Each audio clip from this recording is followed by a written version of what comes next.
Bonjour Gaëlle, merci de nous avoir accordé cette interview. Donc vous êtes Gaëlle Borgia, vous êtes une journaliste reporter depuis 10 ans qui collabore avec plusieurs médias internationaux, notamment France 24, TV5 Monde et Arte depuis Madagascar. Vous avez été récompensée de prix Pulitzer en 2020 avec plusieurs journalistes du New York Times pour votre enquête sur l'ingérence russe à Madagascar. Suite à cette enquête, il y a eu une campagne pour vous discréditer. Pouvez-vous m'en parler plus, s'il vous plaît? Je suis souvent critiquée ici à Madagascar pour mes reportages. Il y a eu une campagne de discrédit à mon égard. C'était suite à la couverture de la famine que j'ai faite dans le sud du pays. Donc Madagascar est en proie à une famine dans le sud, notamment depuis 2020. Là, on est en 2022 et ça va bientôt faire 2 ans. Et voilà, donc j'ai filmé des migrants climatiques en quelque sorte. En fait, ce sont des habitants de zones rurales qui fuient en fait leur campagne pour pouvoir survivre parce qu'ils ne peuvent plus cultiver à cause de la sécheresse. Et ces gens-là étaient obligés de manger des chutes de cuir, en fait, c'est-à-dire de la peau de zébu ou de chèvre qui était déjà tannée, donc une peau ayant servi à faire des chaussures. Donc c'était en fait les déchets des fabricants de chaussures qu'ils étaient obligés de manger en fait pour survivre. Et donc j'ai montré ça. C'est à partir de là que j'ai été victime d'un cyberharcèlement et donc traitée de tous les noms, notamment de menteuse. On m'a accusé d'avoir mis en scène cette séquence, voilà, des insultes et un dénigrement en fait constant. Il y a eu une contre-vidéo avec les mêmes intervenants de votre reportage qui vous prenaient à contre-pied cette fois-ci, diffusée par la télévision nationale. Et on vous a accusé justement de menteuse. Alors, vous ne vous êtes pas laissé démonter et vous êtes reparti sur le terrain. Donc, si vous pouvez nous raconter plus justement. Donc j'ai enregistré ça et le lendemain, on m'apprend qu'un reportage a été diffusé sur la télévision nationale où les mêmes personnes que j'ai interrogées la veille disent le contraire de ce qu'elles m'ont dit. Donc ces mêmes personnes disent non, nous ne mangeons pas ces chutes de cuir, la journaliste a menti, elle nous a acheté, elle nous a offert des cadeaux pour qu'on mente. Et donc je suis retournée dans le quartier où dorment ces migrants, parce que ce sont des SDF en fait, ils dorment dehors, ils mangent des ordures, et donc j'y suis retournée, et là ils m'ont dit qu'ils avaient été menacés par des hommes au couteau, qu'on les avait obligés à dire du mal de moi. Ils m'ont dit on te voulait pas de mal, on sait que tu es quelqu'un de bien, que tu n'as pas menti, mais en fait on n'a pas eu le choix. On a été menacés par des hommes au couteau. À votre déclaration, après, dans un des médias, vous avez dit que cette famine était évitable. Exactement, donc je le répète, en fait, cette famine était prévisible. C'est-à-dire qu'il y avait des alertes qui ont été données plusieurs mois auparavant, avant que les gens commencent à mourir. Il y a des chefs de quartier, des maires qui ont essayé d'alerter leur hiérarchie jusqu'au plus haut niveau, qui ont essayé d'alerter les ONG également, le Programme alimentaire mondial, pour leur dire on va avoir des problèmes.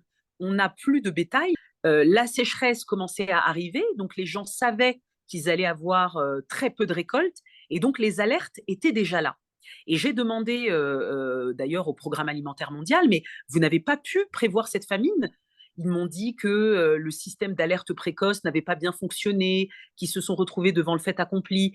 Mais pour moi, ce n'était pas justifiable, parce que quand j'ai rencontré les habitants de différents villages, ils m'ont dit, mais nous, on a essayé d'alerter. On a envoyé des lettres, on a demandé de l'aide, mais en fait, personne ne les écoute. Et donc, on a laissé en fait cette région pendant des décennies dans le sous-développement. Forcément, quand les populations sont face à une sécheresse, elles ne peuvent pas en fait y faire face parce qu'elles elles n'ont pas de moyens de survivre autrement. Donc, c'est en fait cette famine, c'est le résultat de manque de volonté politique, de décennies d'appauvrissement, de négligence en fait, de laisser des populations sans eau, par exemple. Et donc, tout ça fait que ces populations-là sont fragiles.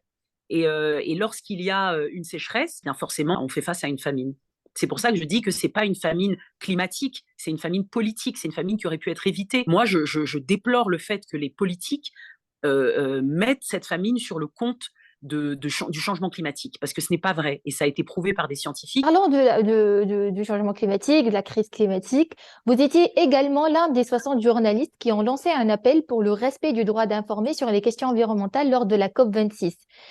Pourquoi vous avez lancé cet appel? Est-ce que nos jours, les journalistes rencontrent des problèmes d'accès à l'information liée à l'environnement? Oui, alors j'ai signé cette tribune pour défendre en fait le journalisme écologique, le journalisme environnemental, parce qu'en fait aujourd'hui, les personnes qui essaient d'alerter sur la déforestation, sur la destruction de l'environnement, sur les mines illégales de saphir, d'or dans les forêts protégées, ceux qui luttent contre les trafiquants de bois précieux, les trafiquants d'espèces en voie de disparition, ces gens-là sont les plus menacés aujourd'hui. C'est-à-dire que ceux qui craignent le plus pour leur vie et pour leur sécurité, à Madagascar en tout cas, ce sont les gens qui essaient de défendre la forêt. C'est les lanceurs d'alerte qui dénoncent les trafiquants de bois, qui essaient de faire condamner les producteurs de charbon dans la forêt, les coupes illégales, etc., se retrouvent en prison, sont intimidés, menacés, frappés, voire tués. Il y a des lanceurs d'alerte environnementaux aujourd'hui à Madagascar qui ont été assassinés. Je pense notamment à Henri Racoutoirsou, un lanceur d'alerte et un militant environnemental qui avait 70 ans. Il a été poignardé à la gorge. C'était cette année, en 2022. Donc voilà ce qui arrive en fait aux gens qui essaient de protéger la forêt et de dénoncer les criminels. Parce qu'aujourd'hui, à Madagascar, ceux qui détruisent la forêt, c'est une élite. C'est une élite politique. Ce sont des maires, ce sont des chefs de quartier, donc des élus, des maires, des députés, avec la complicité de gendarmes qui font ces trafics, qui encouragent la culture du maïs, par exemple, dans les forêts protégées. Parce que voilà ce à quoi on assiste aujourd'hui à Madagascar. Il y a des gens qui sont exploités, des pauvres, qui viennent notamment du sud parce qu'ils fuient la famine, et ils se déplacent, ils quittent le sud pour aller cultiver du maïs dans les forêts protégées. Et ce maïs-là va servir à l'industrie agroalimentaire. Et donc ce trafic-là est la cause de l'accélération de la dégradation de la forêt. Ce trafic-là, il est mené par des élus, par des députés, et on le sait ici à Madagascar, on les connaît, sauf qu'ils ne sont jamais condamnés, ils restent impunis.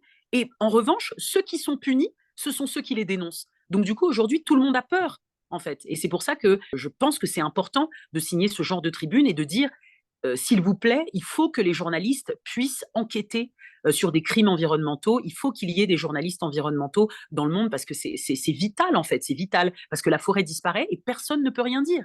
En fait, c'est ça la réalité. Moi, j'ai du mal à interviewer des gens qui osent dénoncer les trafiquants de bois, qui osent dénoncer les responsables de la culture du maïs dans les aires protégées. J'ai beaucoup de difficultés. Je suis obligée de faire des interviews anonymes, par exemple. Voilà pourquoi c'est très, très important de défendre les journalistes environnementaux.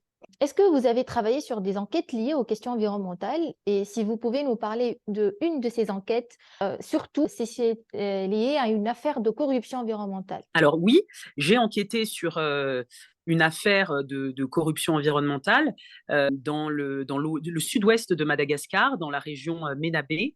Il y a une forêt protégée qui s'appelle le Ménabé Antmen. C'est un vaste parc de 210 000 hectares.